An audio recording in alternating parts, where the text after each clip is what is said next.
Good evening. I hope that you're doing fabulously. I wanted just to do a little bit of a video blog. I haven't done many of these, and I'm a little bit uncomfortable with it because I absolutely despise seeing myself on camera. And I'm sure a lot of people can associate, or relate rather, with that particular feeling. Anyway, it's weird to see oneself, of course, and it's even stranger to hear oneself in a recording. My most recent blog that I posted was about space and time. And I've read quite a lot of articles in the last, I would say, 5 months, 4 months really, about time and space and the development of time and space. And I think what's really interesting about it is just how incredibly mind-boggling it is. It's beyond me. As much as I read, the less I can really understand, which I think probably makes sense because, on some level, as one studies the infinite, our finite nature really gets in the way. It's hard to truly comprehend it. But I think that part of our desire to understand space and time, immortality perhaps even, which is infinity, is a desire to avoid our own mortal nature, the mortal coil that has bound us to life. The tricky thing about humanity is that we all know at some point, usually around the age 7 or 8, that death exists in the world. And I think at some point, probably in our 30s, I think in our 20s this doesn't happen as much, but I think at some point in our 30s, we realize really intensely that we're going to die. And that there's an end game to the journey that we're embarking on. And I think some of that is what spurs this desire for everlasting life, immortality. And many people describe this either as rebirth. A huge tradition, of course, in some spiritual traditions is rebirth, that one returns back time and time again. Whether or not one returns as a human or some other creature or animal is up to the religion. Some religions teach that you return to an immortal state of perfection, that we were created in a certain way, in a fashion that some people describe as godlike, and the sinfulness of mankind deviated our ability to be like God because we chose sin over God, which is ironic. I mean, if you study the whole God thing, it's pretty awful because God set us up for failure. Don't eat the fruit and don't sin, but I'm giving you free will. But if you do eat the fruit or you do sin, I'm going to damn you to hell. It's going to destroy your relationship with the divine creature that made you. Anyways, I don't want to get into all that. This is not about that. But I'll tell you, honestly, the idea of living forever, it's pretty dreadful to me. I don't mind the finality of the existence that we have on the planet. There's that show, Groundhog Day. In it, the character, Phil, is able to return day after day, and it takes him literally lifetime of failure to perfect himself. And perfection of himself turned out to be being selfless and giving himself to others in a particular way. No longer doing things to satisfy his needs, but to satisfy the people around him, to give back to them. It's nice. It's a fantasy. It's a story. And there's a certain, oh gosh, that sounds kind of fun. I would love to play the piano really well. I need to be better at the guitar. I'm sure if you follow my blog at all, you've seen me play the guitar. I'm not that great. I'm not especially good at anything. I'm kind of average, which is fine. I'm generally honest. I'm a friendly person. I'm not especially good looking or autistic. I'm not especially charitable. I should be more charitable. But at the end of the day, without having a lifetime to develop myself, I'm never going to contribute in some grand fashion to the universe. I'm not a great person. I'm not a great warrior. I'm not a king. I'm not a scientist. I'm not a philosopher. I'm not a poet. I'm not a painter. I'm not a musician, really. I'm not a laborer. I'm not a farmer. I'm not a father. And sometimes I'm not even a very good friend. Because I'm aware of this, which separates us, I suppose, on some level from other animals in the world. I'm just downright average, and that's okay. But, I figure there's no need to extend this existence beyond an estimated 100 years, maybe, if I'm lucky, if I live to be 100. Probably it'll be around 70-something, which seems to be the average lifespan for men in my family. And if I look at that 75, even 100 years, it's not even 100th trillionth of a millisecond in the grand scheme of existence. So in all the presence of the universe, that time that I shall be on this place is no greater of a consequence on the effect in the universe than the day in the life of a mosquito. It's very similar. It's very much the same. Now, look, I like life. I'm not, shoo-shooing life. I'm just being realistic. I appreciate it. It's been great. I really value that we have awareness. The mosquito, I don't think, is probably aware. Drambuie. Sorry. One of the joys of the 100 trillionth of a millisecond of living, right here. Bam.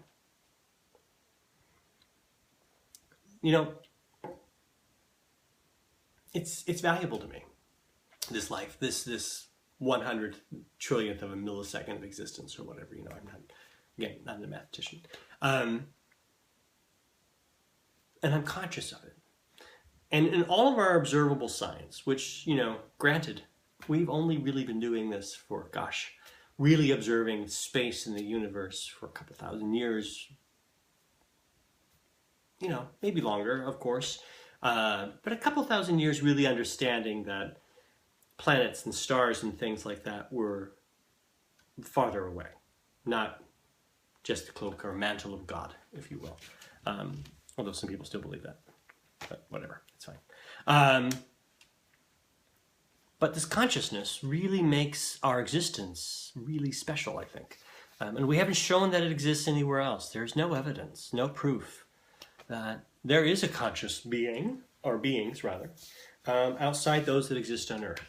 Humans, debatably, are not the only conscious species. In other words, species that are aware that they are here. There's a lot of debate around other mammals and even some birds and other creatures on this planet that might be aware. But certainly we know we are. At least we think we are.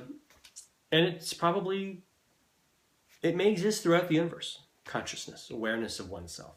And then again, this might just be it.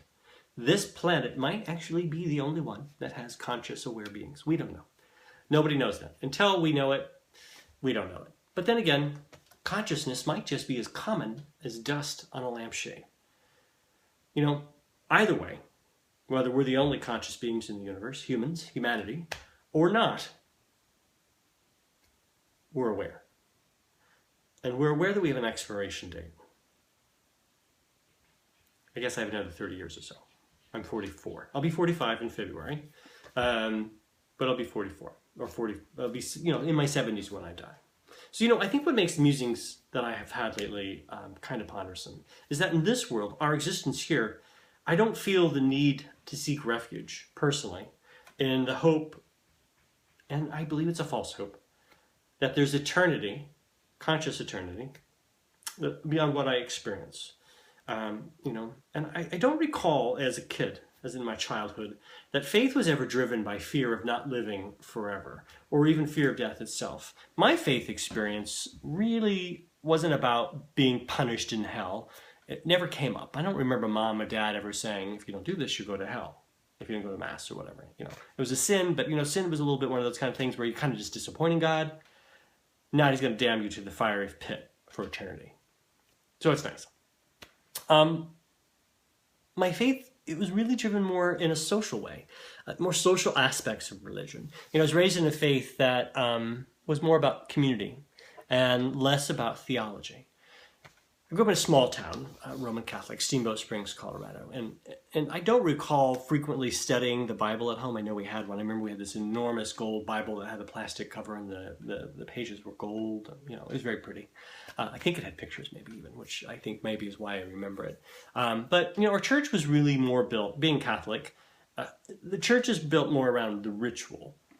Catholic expression of faith is driven more about the community experience together, raising one's voices in song to praise God in common, more ritualistic and less theological or biblically driven. Not to say that those things didn't exist there, but you know, the most kind of theology we really had was a priest who would offer a homily, what many people call a sermon. But these, you know, I don't think they were especially very good. I don't remember them. I don't think they were bad. I'm not saying anything negative, but they were niceties that were built around one or two of the stories that were occurring during the Sunday's readings. You know, and I'm sure our parish had adult studies, which were really focused, the rite of Christian initiation for adult, which were really focused on theology and biblical studies. But because I was born a Catholic and raised a Catholic, I didn't have that same level of exposure to theology. You know, and I remember from the time that I graduated from high school, my participation in the church was always around participating in community. And it was a matter of being together in like belief, not necessarily being together to better understand divinity externally or even internally, but, you know, really more in the monastic tradition, which my parish had a very strong influence because our longtime pastor, Tom Dentisi, was a former monk, a Capuchin monk. He was based in Snowmass for a short time. You know, they really believed that actions of faith, ritual prayer, meditation, community, even the work that one does, sweeping the floor, washing the dishes, mowing the yard, the very walls and stones, in fact, around you, could reveal, you know, so these common things would reveal God's mysteries and wonders. And the overt expression, the theological expression, it wasn't always necessary as a Catholic. You know, I grew up in the mountains of Colorado, and certainly the mountains were inspirational. They're gorgeous. And if you've not been, you know, I highly recommend Yampa Valley. The Santa Fe Mountains, you know, Telluride, really pretty, you know, really inspiring.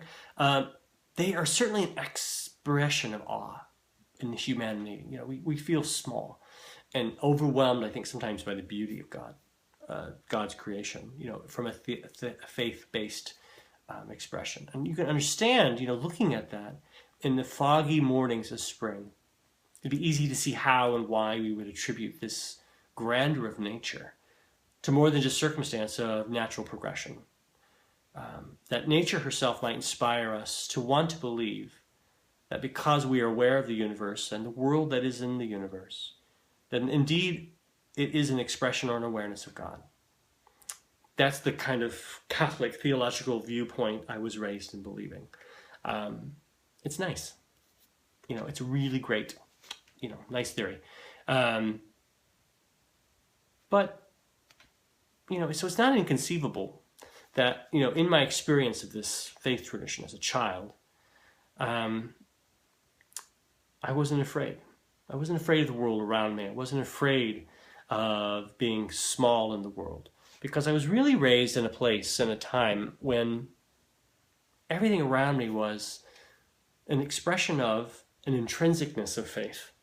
And it wasn't necessarily an outward need to evangelize that I was experiencing based on my faith tradition that I was raised in, experiencing God simply by being in the world. It's nice. You know, I'm grateful, actually, for that theological upbringing. I'm grateful that it led me to further study of theology in a more formalized manner, you know, via very intense biblical studies. I studied philosophy. I have a degree in philosophy. I have a master's degree in the study of divine theology.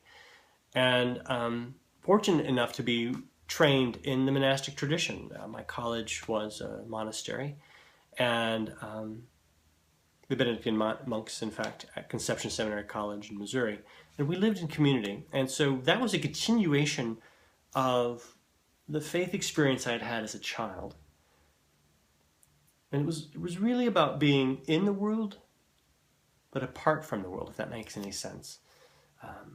So we were restricted so that we might find theological inspiration in divinity studies as well as theological inspiration in the community with each other. Now, if you've read my blog, you know that I am an atheist. I do not believe there is God, that there is a divine creature or being, awareness that has created the universe around us. And, as a result, there's a question that comes up quite frequently, which is, well, where does your moral base come from? Without religion, you wouldn't have a moral base. I'm not sure that's entirely true. Certainly, my experience of people who don't have theology, don't have religion, or atheists, are generally quite nice people, quite good people.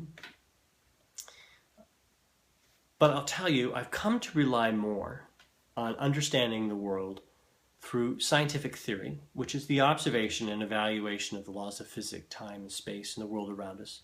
So that it's observable and something that can be repeated, and we know that this is, if this, then this happens. That's scientific theory. Theory doesn't mean, well, this might be the case. If you don't understand theory in a scientific context, scientific theory, you probably shouldn't continue with listening or reading my blog, because it won't make any sense to you. Scientific theory is not something that is unproven. It doesn't mean the same thing as, I have a theory that if I play the same 10 numbers every day in the lottery, I might someday win. Not the same. Not even in the same category. Can't talk about it in that fashion. But, looking back, though, as a kid, God was proven to me because I experienced what was taught to me as God in the community and the people that loved me. And that was kind of proof to me. That was, the theory of God, the theory of theology was, well, you live in a community of people who love you, and look, there are mountains, and those came from somewhere. So this is your theory, this is your scientific theory, so this is believable. But as I became an adult and started to observe and learn about other faith traditions, I realized, that actually probably isn't entirely accurate. And in fact, it's simply something that I was taught or told. It was never shown to me. It's funny, I have actually never believed in ghosts, or even aliens. I don't even believe in aliens, to be quite frank with you. It's not that I don't believe they can exist. I don't believe that they do exist. There's a difference. And I never believed it. I never thought, ghosts were something to be afraid of. And, I've just always believed that if you can show me and then show someone else, and it can be verified by a third neutral party, then maybe it's true. But as we all know, ghosts have not been proven. And you can show me all the videos and all this other stuff in your personal testimonies.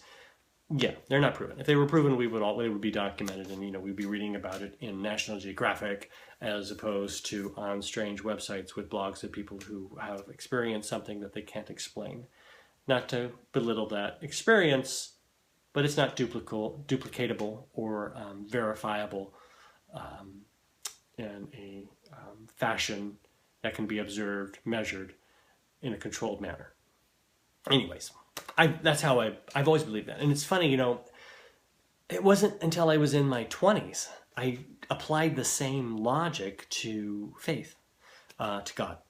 And, here now at 44, with some 44 years of wisdom, which is really very, very little, it makes sense that I'm an atheist. It's maybe even because, my atheism didn't manifest itself sooner in my life, because I believe that the world around me was an expression of God and was an expression of faith. I was taught that God was observable in the community itself, that the good actions of humanity were tenets of faith. The community and its love for one another was the proof of God. That goodness is God's proof. As a young person, it makes sense. Oh yeah, well, my mom loves me, and therefore God loves me because she said so, and other people seem to believe it's true, and lots of people are doing the same sorts of things to verify with one another that they believe in God. And while the scriptures and a lot of the theological theorems are nice, I think in many ways, and my family, who are still very faith-filled, believes that the ultimate proof of God's existence are the things I just described: community, love, brotherhood. There's scientific theory, going back to how I started this very brief conversation, is that because love exists in community and can be experienced and measured, I suppose, on some level, then therefore God is real. That's their scientific theory or evidence of God. And I understand it, because I think the faith aspect, it's so tempting. Even as I think about this now, I'm nostalgic sometimes for that faith life. I do miss occasionally the raising my voice in song. I like to sing, and I play the guitar poorly, but I play the guitar. I miss the brotherhood I felt, with like-mindedness. At some level, we're a herd animal, humans. I don't want to say we're like sheep or something like that, but there's a certain desire, a need for us to be together. I like to go and have dinner out, or go to a bar and have a drink out. I could do these things at home, but I prefer sometimes to do them in the presence of other people, and I don't always know those people. It's interesting. I miss sometimes being that leader of that faith tradition, that experience of faith. As a pastor and as a priest, guiding the community in that commonality and that common mission. I miss that sometimes. It's tempting. But I don't miss the falsehood. I wear a mask, really, in a couple of ways. Sometimes I think people think because I was gay, I was a priest, and that actually is not true. Maybe being gay contributed to me to being able to accept the idea of celibacy better, but I wasn't trying to be a priest so I could hide from being gay. In another one of my blog posts, which I hope you read sometime, I wear a size 10 shoe, it's called. My gayness is like brown eyes and my black hair, and I have size 10 shoes. It certainly is part of who I am. It is not the defining part of me. It's part of my personality. Anyways, I don't want to go into that with her now. But there was a certain point when I was a young man in theology studies, theological studies, and in my philosophical studies, that I didn't believe what I was studying, and I couldn't understand why.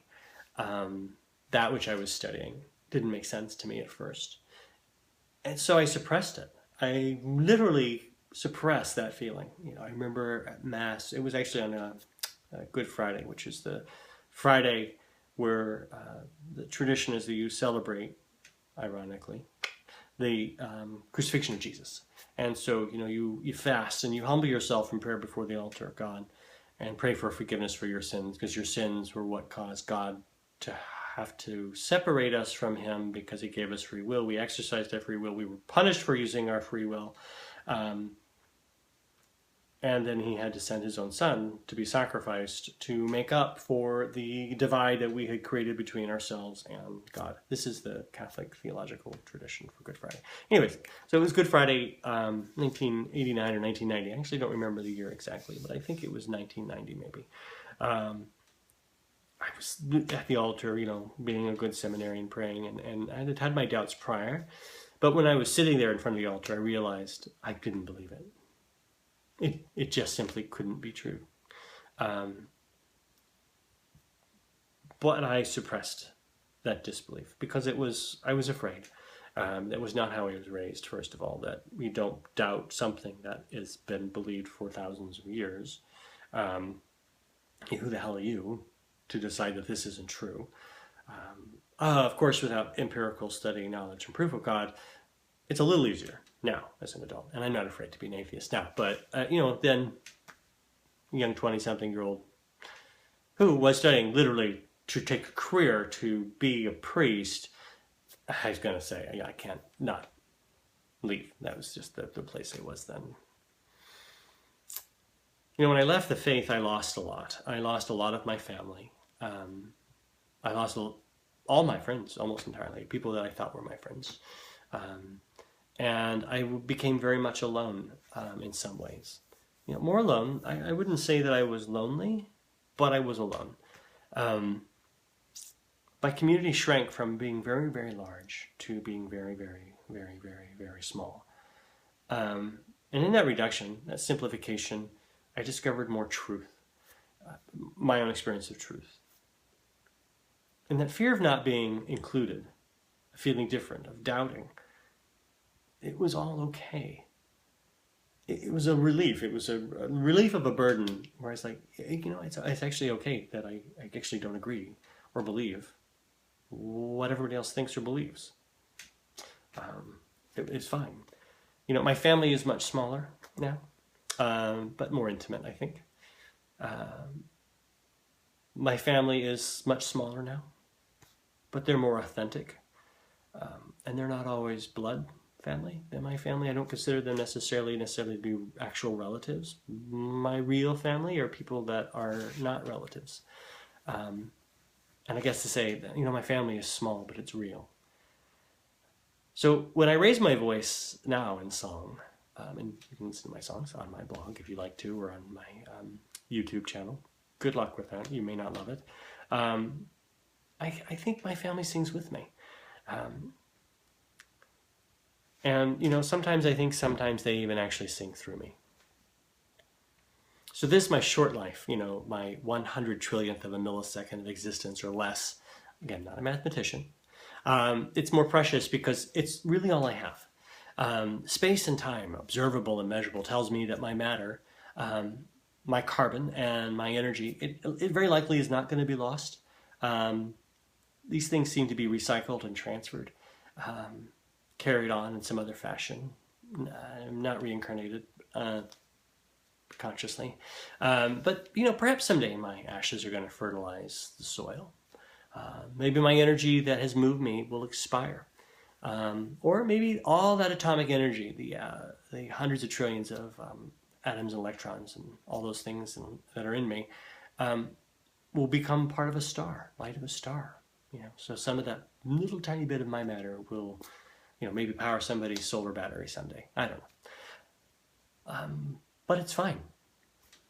I don't mind it, actually. I think that, before stepping here on this beautiful green earth,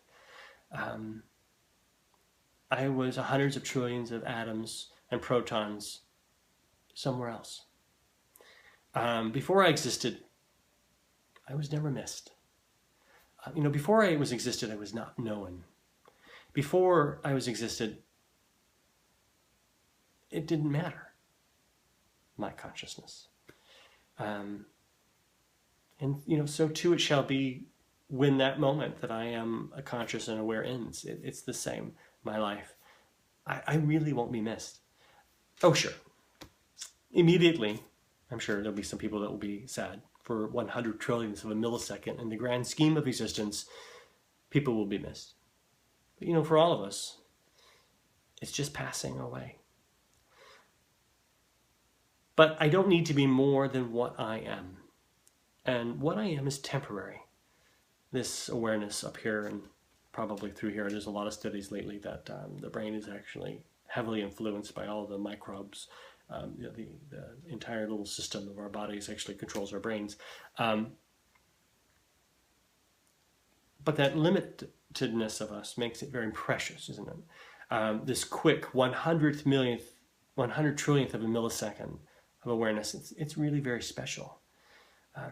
It's something that we should treasure.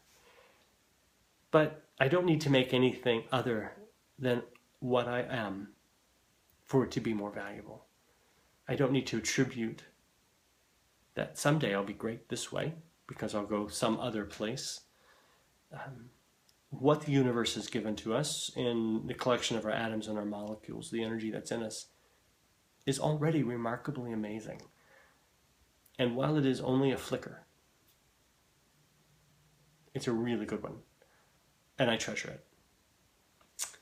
So hey, thanks for listening. This is the first time I've done a video blog. It's really based on my most recent blog called Musings. It's all passing away. Feel free to read it. It's not verbatim what I've just said, but it's pretty darn close. Feel free to follow me on my Batman New York blog at blogger.com or at Twitter, Tom Burkett, THOMBURKETT at Twitter. And good life and good joy to you. Thanks.